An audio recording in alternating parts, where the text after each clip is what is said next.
नमस्कार, मैं स्वतंत्र कुमार और आप सभी का स्वागत करता हूं आपके अपने चैनल शॉर्ट हैंड टीम पर। तो दोस्तों, आज के इस वीडियो में ऋषि प्रणाली भाग 2 में अभ्यास 55 के डिक्टेशन को हम लोग लेंगे।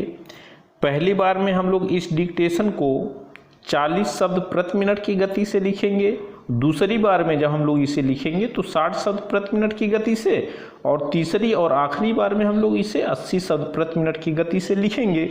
लेकिन अगर आपको ये नहीं पता है कि इसको संकेत लिपि में किस प्रकार से लिखा जा सकता है, यानी कि इसको शॉर्ट हैंड में कैसे लिखेंगे, तो आप इसके पहले वाले वीडियो को जा कर के देख लीजिए, यानी डे 36 को।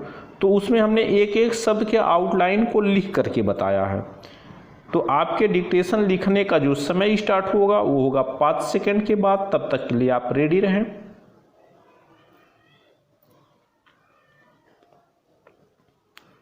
स्टार्ट।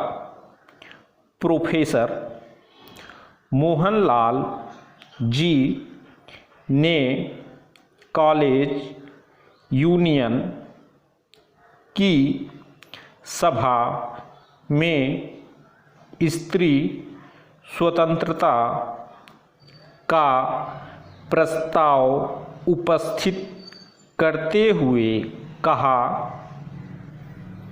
सभापति महोदय तथा भ्रातृगण और बहनों, जैसा पहले कहा जा चुका है, स्त्री स्वतंत्रता बड़ा महत्वपूर्ण विषय है। स्त्री और पुरुष समाज की इकाई के दो आवश्यक अंग हैं। कोई भी समाज या देश तभी सुदृढ़ और सुसंगठित हो सकता है जब ये दोनों अंग एक समान उन्नत हों। फिर हमारी समझ में नहीं आता कि हम अपने एक हिस्से को कमज़ोर रखकर अपनी संपूर्ण उन्नति कैसे कर सकते हैं।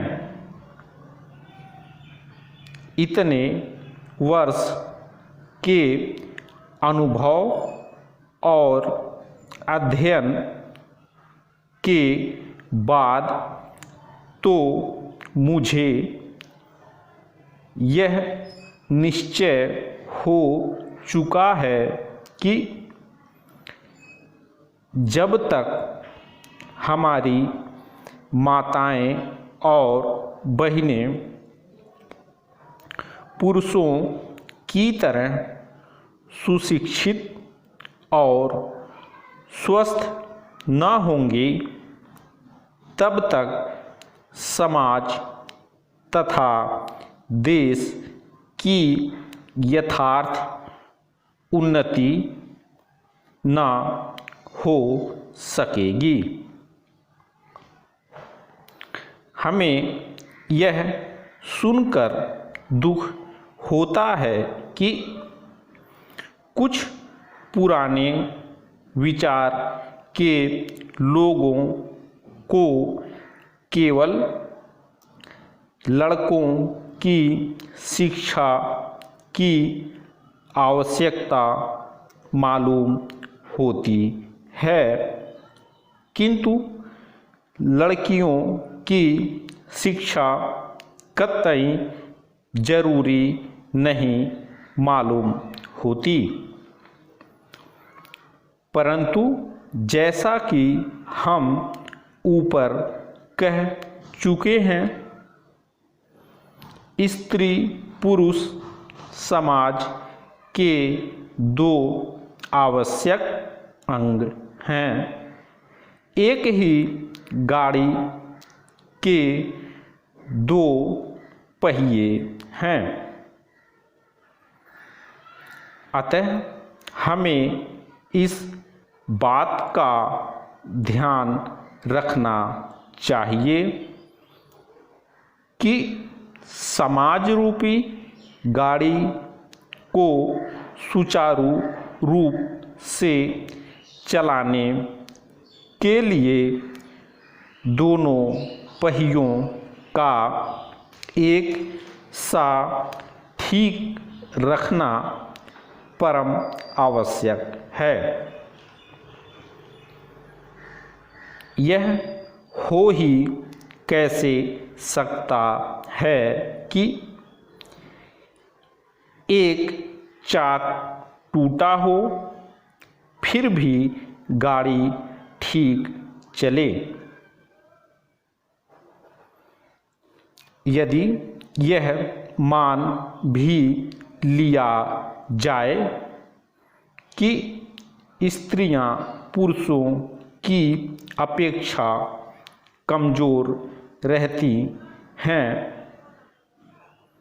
परंतु साथ ही साथ यह भी कहा जा सकता है कि यदि उन्हें यथोचित शिक्षा मिले तो पुरुषों की कठिनाइयों में सच्ची सहायता कर सकती हैं एवं बड़ी आर्थिक बुद्धियां हल कर सकती हैं।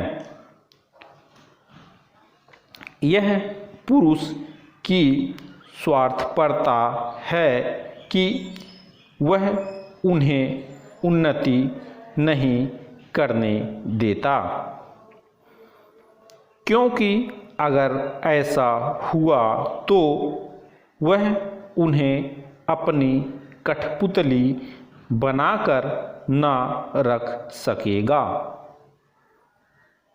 अब मुझे यह जानकर प्रसन्नता हुई है कि शिक्षित वर्ग इस बात को समझ गया है। हमारे लिए यह गौरव की बात है कि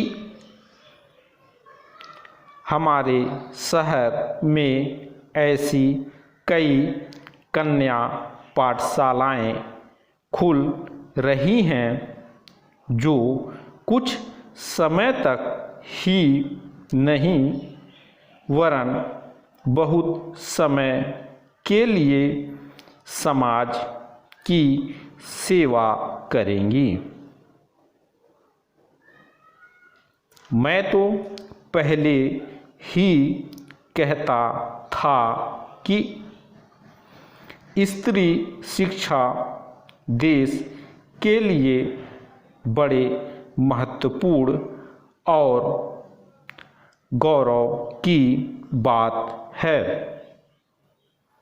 क्योंकि इससे ही स्त्री स्वतंत्रता के आंदोलन को प्रगति मिलेगी।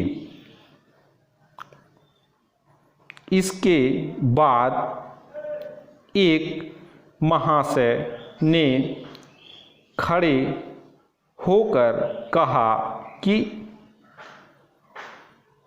मैं आपके विचारों यानी आपका हृदय से स्वागत करता हूँ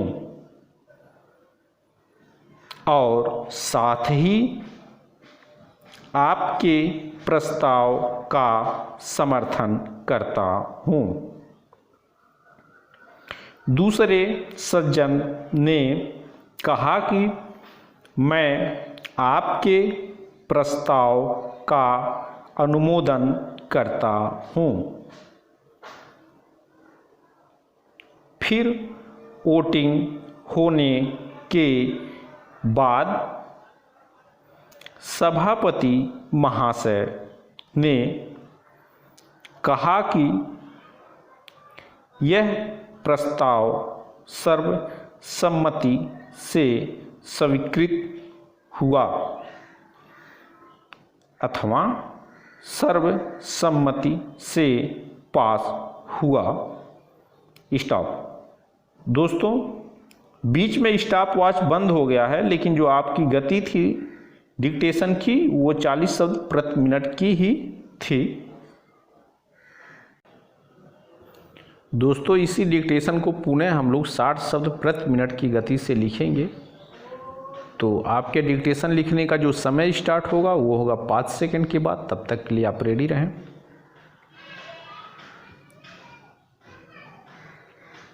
स्टार्ट।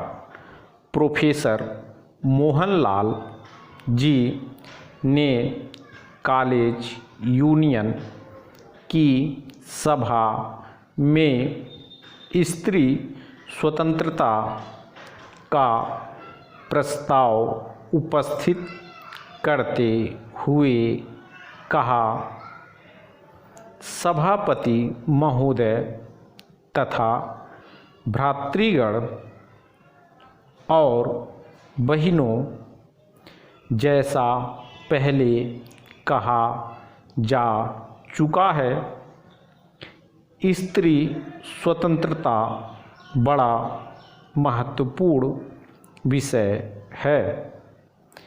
स्त्री और पुरुष समाज की इकाई के दो आवश्यक अंग हैं।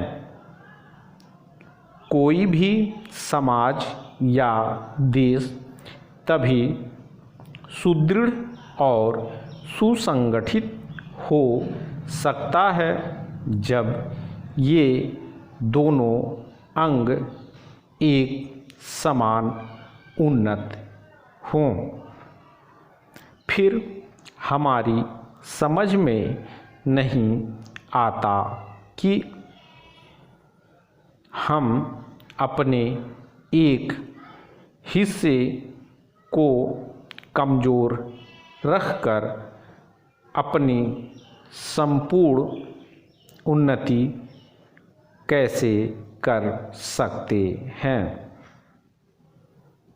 इतने वर्ष के अनुभव और अध्ययन के बाद तो मुझे यह निश्चय हो चुका है कि जब तक हमारी माताएं और बहनें पुरुषों की तरह सुशिक्षित और स्वस्थ न होंगी, तब तक समाज तथा देश की यथार्थ उन्नति न हो सकेगी। हमें यह सुनकर दुख होता है कि कुछ पुराने विचार के लोगों को केवल लड़कों की शिक्षा की आवश्यकता मालूम होती है, किंतु लड़कियों की शिक्षा कतई जरूरी नहीं मालूम होती।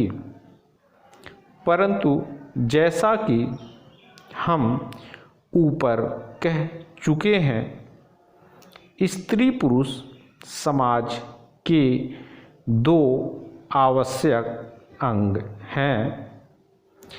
एक ही गाड़ी के दो पहिए हैं।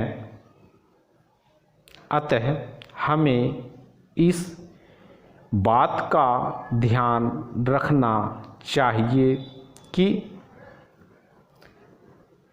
समाज रूपी गाड़ी को सुचारू रूप से चलाने के लिए दोनों पहियों का एक सा ठीक रखना परम आवश्यक है। यह हो ही कैसे सकता है कि एक चाक टूटा हो फिर भी गाड़ी ठीक चले। यदि यह मान भी लिया जाए कि स्त्रियां पुरुषों की अपेक्षा कमज़ोर रहती हैं, परंतु साथ ही साथ यह भी कहा जा सकता है कि यदि उन्हें यथोचित शिक्षा मिले तो पुरुषों की कठिनाइयों में सच्ची सहायता कर सकती हैं एवं बड़ी आर्थिक गुत्थियां हल कर सकती हैं। यह पुरुष की स्वार्थपरता है कि वह उन्हें उन्नति नहीं करने देता, क्योंकि अगर ऐसा हुआ तो वह उन्हें अपनी कठपुतली बनाकर न रख सकेगा। अब मुझे यह जानकर प्रसन्नता हुई है कि शिक्षित वर्ग इस बात को समझ गया है। हमारे लिए यह गौरव की बात है कि हमारे शहर में ऐसी कई कन्या पाठशालाएं खुल रही हैं जो कुछ समय तक ही नहीं वरन बहुत समय के लिए समाज की सेवा करेंगी। मैं तो पहले ही कहता था कि स्त्री शिक्षा देश के लिए बड़े महत्वपूर्ण और गौरव की बात है, क्योंकि इससे ही स्त्री स्वतंत्रता के आंदोलन को प्रगति मिलेगी। इसके बाद एक महाशय ने खड़े होकर कहा कि मैं आपके विचारों यानी आपका हृदय से स्वागत करता हूँ और साथ ही आपके प्रस्ताव का समर्थन करता हूँ। दूसरे सज्जन ने कहा कि मैं आपके प्रस्ताव का अनुमोदन करता हूँ।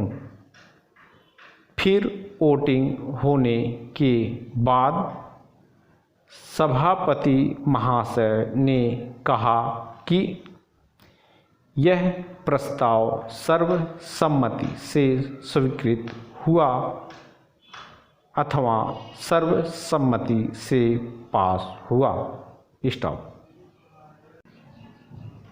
दोस्तों, इसी डिक्टेशन को आखिरी बार में हम लोग 80 शब्द प्रति मिनट की गति से लिखेंगे। तो आपके डिक्टेशन को लिखने का जो समय स्टार्ट होगा वो होगा 5 सेकंड के बाद। तब तक के लिए आप रेडी रहें। स्टार्ट।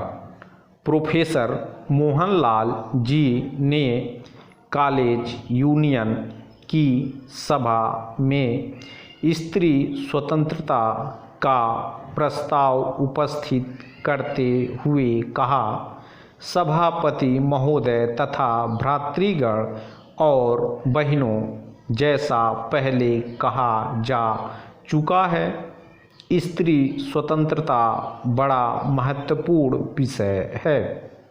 स्त्री और पुरुष समाज की इकाई के 2 आवश्यक अंग हैं। कोई भी समाज या देश तभी सुदृढ़ और सुसंगठित हो सकता है जब ये दोनों अंग एक समान उन्नत हों। फिर हमारी समझ में नहीं आता कि हम अपने एक हिस्से को कमज़ोर रखकर अपनी संपूर्ण उन्नति कैसे कर सकते हैं। इतने वर्ष के अनुभव और अध्ययन के बाद तो मुझे यह निश्चय हो चुका है कि जब तक हमारी माताएं और बहनें पुरुषों की तरह सुशिक्षित और स्वस्थ न होंगी, तब तक समाज तथा देश की यथार्थ उन्नति न हो सकेगी। हमें यह सुनकर दुख होता है कि कुछ पुराने विचार के लोगों को केवल लड़कों की शिक्षा की आवश्यकता मालूम होती है, किंतु लड़कियों की शिक्षा कतई जरूरी नहीं मालूम होती। परंतु जैसा कि हम ऊपर कह चुके हैं, स्त्री पुरुष समाज के दो आवश्यक अंग हैं। एक ही गाड़ी के दो पहिए हैं। अतः हमें इस बात का ध्यान रखना चाहिए कि समाज रूपी गाड़ी को सुचारू रूप से चलाने के लिए दोनों पहियों का एक सा ठीक रखना परम आवश्यक है। यह हो ही कैसे सकता है कि एक चाक टूटा हो फिर भी गाड़ी ठीक चले। यदि यह मान भी लिया जाए कि स्त्रियां पुरुषों की अपेक्षा कमज़ोर रहती हैं, परंतु साथ ही साथ यह भी कहा जा सकता है कि यदि उन्हें यथोचित शिक्षा मिले तो पुरुषों की कठिनाइयों में सच्ची सहायता कर सकती हैं एवं बड़ी आर्थिक गुत्थियां हल कर सकती हैं। यह पुरुष की स्वार्थपरता है कि वह उन्हें उन्नति नहीं करने देता, क्योंकि अगर ऐसा हुआ तो वह उन्हें अपनी कठपुतली बनाकर न रख सकेगा। अब मुझे यह जानकर प्रसन्नता हुई है कि शिक्षित वर्ग इस बात को समझ गया है। हमारे लिए यह गौरव की बात है कि हमारे शहर में ऐसी कई कन्या पाठशालाएं खुल रही हैं जो कुछ समय तक ही नहीं वरन बहुत समय के लिए समाज की सेवा करेंगी। मैं तो पहले ही कहता था कि स्त्री शिक्षा देश के लिए बड़े महत्वपूर्ण और गौरव की बात है, क्योंकि इससे ही स्त्री स्वतंत्रता के आंदोलन को प्रगति मिलेगी। इसके बाद एक महाशय ने खड़े होकर कहा कि मैं आपके विचारों यानी आपका हृदय से स्वागत करता हूँ और साथ ही आपके प्रस्ताव का समर्थन करता हूँ। दूसरे सज्जन ने कहा कि मैं आपके प्रस्ताव का अनुमोदन करता हूँ। फिर वोटिंग होने के बाद सभापति महाशय ने कहा कि यह प्रस्ताव सर्वसम्मति से स्वीकृत हुआ अथवा सर्वसम्मति से पास हुआ। स्टॉप।